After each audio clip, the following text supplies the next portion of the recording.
अच्छे अच्छे पढ़े लिखे लोग ये समझते हैं कि औरत मर्द से कमतर है और मर्द औरत से अफजल और बेहतर है। इंतहा तो ये है कि वो इसका इस्तिदलाल बाज़ दफ़ा कुरान से करते हैं और कहते हैं कि अल्लाह ने खुद कहा वलैसा ज़करु कल उन्सा। Day 3 of understanding 30 verses of Quran Kareem in Ramzan Kareem. Surah Aal Imran की आयत नंबर 35 और 36 में अल्लाह तबारक व तआला ने इमरान की बीवी, और बाज़ मुफस्सिरीन ने कहा है कि इमरान के ख़ानदान यानी आले इमरान की एक औरत जिसका नाम भी मुफस्सिरीन ने ज़िक्र किया है, वो जब एक तवील मुद्दत तक बांझ रहीं और फिर उसके बाद उन्हें हमल ठहरा तो उन्होंने शुक्राने के तौर पर ये नज़र मानी कि मेरे बतन में जो कुछ है मैं उसे अल्लाह के लिए, बैतुल मक़दिस की हिफाजत, उसके कामों के लिए वक्फ़ कर दूँगी और उसी के लिए उसे ख़ास कर दूँगी। आयत है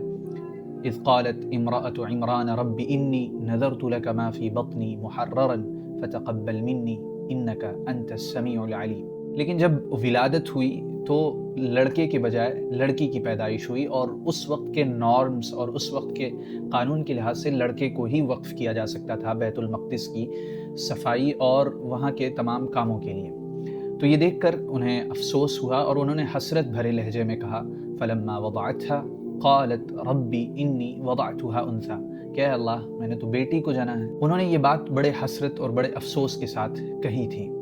अल्लाह तबारक व तआला उनकी इस बात को रोकते हुए बतौर जुमले मोतरिज़ा के, जुमला मोतरिज़ा यानी एक ऐसा सेंटेंस जिसे हम किसी बात, किसी असल बात के दरमियान लाते हैं हालांकि वो उस सेंटेंस का हिस्सा नहीं होता है, किसी बात को ऐड करने के लिए, किसी मफ़हूम को मज़ीद बढ़ाने के लिए। और वो जो जुमला मोतरिज़ा होता है वो उसे अगर उस जुमले से निकाल दिया जाए तो जुमले के असल मफ़हूम और माना पर कोई फ़र्क नहीं पड़ता है। तो अल्लाह तबारक व तआला इमरान की अहलिया को रोकते हुए यानी उनकी बात को वहीं पर स्टॉप करते हुए अल्लाह तबारक व तआला कहते हैं वल्लाहु अअलमु बिमा वदअत, कि अल्लाह को बखूबी मालूम है कि इमरान की बीवी ने क्या जना था, वलैसा ज़करु कल उन्सा।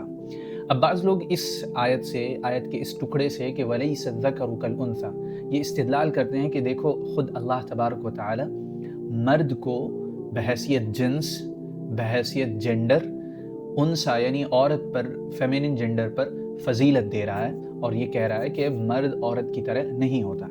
हालांकि ये इस्तिदलाल सही नहीं है। क्यों सही नहीं है? सबसे पहली वजह यह है कि आप ये देखें, अल्लाह तबारक व तआला ने इस जुमले में तशबीह का इस्तेमाल किया और जिसने भी बलागत को पढ़ा है उसे मालूम है कि मुशब्बह बिही में क़ुव्वत ज़्यादा होती है। अगर अल्लाह को ये कहना होता कि मर्द औरतों से बेहतर हैं तो जुमले की जो साख्त थी वो यूँ होनी चाहिए थी वलैसल उन्सा कज़्ज़कर, क्योंकि हम कहते हैं ज़ईदुन कश्शम्सी, तो जो शम्स है उसमें रोशनी और उसकी खूबसूरती ज़्यादा होती है, इस वजह से ज़ैद को कश्शम्स कहा जाता है। लेकिन यहाँ पर जो जुमले की साख्त है वो है वलैसा ज़करु कल उन्सा, गोया के मुशब्बह बिही औरत को बनाया गया है। तो अगर हम बलागत के इस कानून को यहाँ पर जारी करें तो ये बात खुद इन कहने वालों के सर पर जा पड़ती है कि औरत मर्द से अफजल करार पाती है। हालांकि यहाँ पर अल्लाह तबारक व तआला ने काफ तशबीह इस्तेमाल करके फजीलत को साबित नहीं करना चाहा है बल्कि तमीज़ को बयान करना चाहा है कि दोनों की साख्त और दोनों का जो स्ट्रक्चर है वो चाहे बायोलॉजिकल स्ट्रक्चर हो या उनके सोचने समझने और साइकोलॉजिकल अंदाज जो है वो दोनों जुदा गाना है। अल्लाह ने इस हकीकत की तरफ तवज्जो दिलाना चाही है, ना कि ये बताना चाहा है कि मर्द औरत से बेहतर हैं। अगर यही कहना होता तो जुमले की साख्त होती वलैसल उन्सा कज़्ज़करी, क्योंकि हम जब किसी चीज़ को किसी के मुशाबिह करार देते हैं तो जिस चीज़ के मुशाबिह करार देते हैं उसमें वो सिफत, उसमें वो क्वालिटी ज़्यादा बेहतर अंदाज में होती है। मसलन हम कहते हैं कि फ़लाँ शख्स समंदर की तरह फ़ैयाज़ है। किसकी तरह फ़ैयाज़ है? समंदर की तरह फ़ैयाज़ है। ये फ़लाँ शख्स चाँद की तरह है, तो खूबसूरती चाँद में ज़्यादा होती है और इस शख्स को उससे मिलाकर हम उसकी खूबसूरती को साबित करना चाहते हैं। तो जब अल्लाह ने कहा वलैसा ज़करु कल उन्सा, तो यहाँ पर ये मफ़हूम किसी तौर नहीं लिया जा सकता कि मर्द को औरत पर फजीलत दी गई है। फिर ये एक ख़ास कॉन्टेक्स्ट में बात हो रही है। अगर अज़्ज़कर में अलिफ़लाम को अहद ज़िक्री का माने یعنی جو پیچھے بات ہو رہی تھی وہ عورت ایک لڑکے کی خواہش مند تھی اور بیٹی پیدا ہوئی تھی، تو یہاں پر مطلب یہ ہوگا کہ جس بیٹے کی تم تمنا کر رہی تھی وہ بیٹا کبھی بھی اس بیٹی کے جو تمہیں ہوئی ہے اس کے مشابہ نہیں ہو سکتا، اور تاریخ اسے مانتی ہے، خود شریعت مانتی ہے کہ حضرت مریم علیہ السلام بہتوں سے فائق اور افضل ہیں۔ اور اگر اسلام کو الف لام کو جنس کا مانا جائے تو اس میں یہ مانا جائے گا کہ یہ جو کاف ہے یہ کسی فضیلت کو یا کسی برتری کو ثابت کرنے کے لیے نہیں آیا ہے، بلکہ یہاں پر تمیز کا مفہوم بیان کرنا ہے کہ مرد کی ساخت الگ ہوتی ہے اور عورت کی ساخت الگ ہوتی ہے۔ لہٰذا جو لوگ یہ سمجھتے ہیں کہ تمام مرد تمام عورتوں سے علی الاطلاق جنرلی افضل ہیں، تو وہ دراصل پدر سرانہ فہم کی وجہ سے ایسا سمجھتے ہیں، پیٹریارکل انڈرسٹینڈنگ کی وجہ سے ایسا سمجھتے ہیں، لیکن اس فہم کی تائید قرآن نہیں کرتا ہے۔ قرآن جو افضلیت کی بنیاد جس چیز پہ رکھتا ہے وہ کوئی جینڈر نہیں ہے کہ فلاں شخص اس جینڈر سے ہوگا تو وہ افضل ہوگا، فلاں اس جینڈر سے ہوگا تو افضل ہوگا، نہیں۔ قرآن جس بنیاد پر کسی کو افضل یا کسی کو مفضول کہتا ہے اس کی نہایت صراحت کے ساتھ وضاحت اللہ تبارک و تعالیٰ نے سورہ حجرات کی آیت میں کر دی ہے کہ ان اکرمکم عند اللہ اتقاکم، کہ اللہ کے نزدیک افضل، بہتر، برتر وہ ہے جس کے دل میں اللہ کا تقوی زیادہ ہے۔ تو تقوی کی بنیاد پر فضیلت کا تعین اس دین میں ہوتا ہے، کسی جینڈر سے وابستہ ہو جانا یا کسی نسل سے وابستہ ہو جانا، اس کی بنیاد پر کوئی بھی فضیلت وابستہ نہیں کی گئی ہے۔ اللہ تبارک و تعالیٰ نے کہا وَلَقَدْ كَرَّمْنَا بَنِي آدم، کہ ہم نے تمام بنی آدم کو مکرم بنایا ہے، اور اس میں کوئی تقسیم نہیں کی کہ مردوں کو زیادہ فضیلت دی ہے یا عورتوں کو کم فضیلت دی ہے۔ تو بحیثیت انسان، بحیثیت مسلمان، مرد اور عورت ایک ہی پلڑے پر ہیں۔ ہاں، جب بات شادی کے انسٹیٹیوشن کی آتی ہے، جب شادی کے دائرے میں بات کی جاتی ہے، تو یقیناً اس میں اللہ تبارک و تعالیٰ نے مرد کو اپر ہینڈ دیا ہے، مرد کو افضلیت دی ہے، کیونکہ کوئی بھی انسٹیٹیوشن مساوات کے درجے پر نہیں چل سکتا ہے۔ کوئی بھی انسٹیٹیوشن ایسا نہیں ہو سکتا ہے کہ جس میں ہر کرمچاری اور ہر کام کرنے والا ایک ہی درجے پر ہو۔ اس میں لازمی طور پر اگر اس انسٹیٹیوشن کو سکسیسفلی رن کرنا ہے تو کسی ایک کو اوپر رکھنا ہوگا، کسی ایک کو نیچے رکھنا ہوگا، تاکہ کنفلکٹ کی صورت میں، نزاع کی صورت میں معاملات کو حل کیا جا سکے۔ تو شادی کے معاملے میں جب شادی کے انسٹیٹیوشن کی بات آتی ہے تو اس میں یقیناً مرد کو برتری دی گئی ہے، جیسا کہ اللہ نے کہا الرجال قوامون علی النساء۔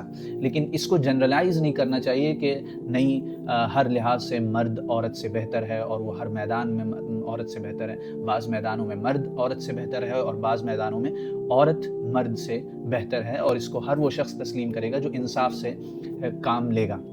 یقیناً وہ لوگ بہت زیادتی کرتے ہیں جو مرد اور عورت کو ایک درجے پر لا کر کھڑا کرنا چاہتے ہیں اور دونوں کی کسی انفرادیت کو تسلیم نہیں کرتے ہیں، وہ عورت کو مرد بنا دینا چاہتے ہیں۔ تو در حقیقت وہ اس صورت میں بھی مرد کو ہی بہتر مان رہے ہوتے ہیں، کیونکہ جب آپ عورت کو مرد بنا کر اس کے حقوق دلا رہے ہیں تو آپ نے بہتر تو آئیڈیل تو مرد ہی کو مانا ہے۔ تو اس لحاظ سے یہ لوگ زیادتی کرتے ہیں۔ پھر یہی لوگ اور میدانوں میں بڑی انفرادیت اور انڈیویجولزم کی بات کرتے ہیں، لیکن جب عورت کی بات آتی ہے تو وہاں وہ سب کو مرد بنا دینا چاہتے ہیں۔ تو یہ ایک ڈبل سٹینڈرڈ کی بات ہے۔ اس معاملے میں ادہم شرقاوی صاحب نے بہت ہی خوبصورت لکھا ہے، ہم چاہتے ہیں کہ وہ اقتباس بھی آپ کے سامنے پیش کر دیں۔ وہ کہتے ہیں عورت عورت ہے اور مرد مرد ہے، دونوں کی اپنی جسمانی اور نفسیاتی ساخت ہے، چنانچہ دونوں کو وہی ذمہ داریاں دی گئی ہیں جو ان کی ساخت سے میل کھاتی ہیں۔ مثال کے طور پر اسلام نے عورتوں سے فریضہ جہاد ساقط کر کے ان کا مقام و مرتبہ کم نہیں کیا ہے، بلکہ ان کو عزت اور تکریم سے نوازا ہے، اس لیے کہ اسلام عورت کو صنف لطیف قرار دیتا ہے اور اس کو وہی ذمہ داریاں دیتا ہے جو اس کی لطافت سے میل کھاتی ہیں۔ اب وہ کہتے ہیں کہ ایک عورت کے لیے یہ انتہائی ظالمانہ جملہ ہوگا کہ تم مردوں کی طرح ہو۔ یہ سن کر عورت بھڑک اٹھے گی اور قیامت ڈھا دے گی، اس لیے نہیں کہ مرد کوئی خوفناک مخلوق ہے، بلکہ اس لیے کہ وہ جانتی ہے کہ اس کا حسن اس کی نسوانیت میں ہی پوشیدہ ہے۔ ہاں، لڑکا لڑکی کی طرح نہیں ہوتا۔ اس جملے کے ذریعے عورتوں کی تکریم مقصود ہے، ان کی تنقیص نہیں۔ تم اپنے حسن میں مردوں سے بہت آگے ہو، جذبات میں مردوں سے کہیں رقیق ہو، ان سے کہیں زیادہ سچی ہو، گھریلو بوجھ اٹھانے میں ان سے بہت بڑھ کر ہو، اور گھریلو ذمہ داریاں ادا کرنے میں ان سے زیادہ قادر ہو۔ پھر آگے مزید کہتے ہیں کہ مرد مٹی سے بنائے گئے ہیں، اسی میں کام کرتے ہیں، تھکتے ہیں، دکھی ہوتے ہیں اور غلہ اگاتے ہیں، جبکہ عورتیں دل والی ہوتی ہیں، لہٰذا یہ ٹوٹ کر محبت کرتی ہیں، जुनून के साथ किसी को चाहती हैं। एक मर्द के अंदर वो अपनी पूरी कायनात तामीर कर लेती हैं, जबकि मर्दों के लिए दुनिया भर की औरतें नाकाफ़ी होती हैं।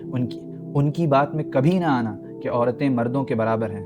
तुम इस बात की मुस्तहिक हो कि तुमको एक मुमताज़ मकाम मर्तबा दिया जाए। तुम इंसानियत को रिक्कत, मिठास और ख़ूबसूरती देने वाली बनकर रहो। इस कायनात को मज़ीद मर्द नहीं चाहिए। जो मर्द हैं वो काफ़ी हैं, जो जंगजू हैं वो काफ़ी हैं, जो लड़ने भिड़ने वाले हैं वो काफ़ी हैं। इस कायनात में कमी है तो मोहब्बत की कमी है, और मोहब्बत ही तुम्हारी क़ुव्वत का राज। मिलते हैं इंशाअल्लाह अगले दिन की वीडियो के साथ। जुड़े रहिए। अस्सलामु अलैकुम व रहमतुल्लाह।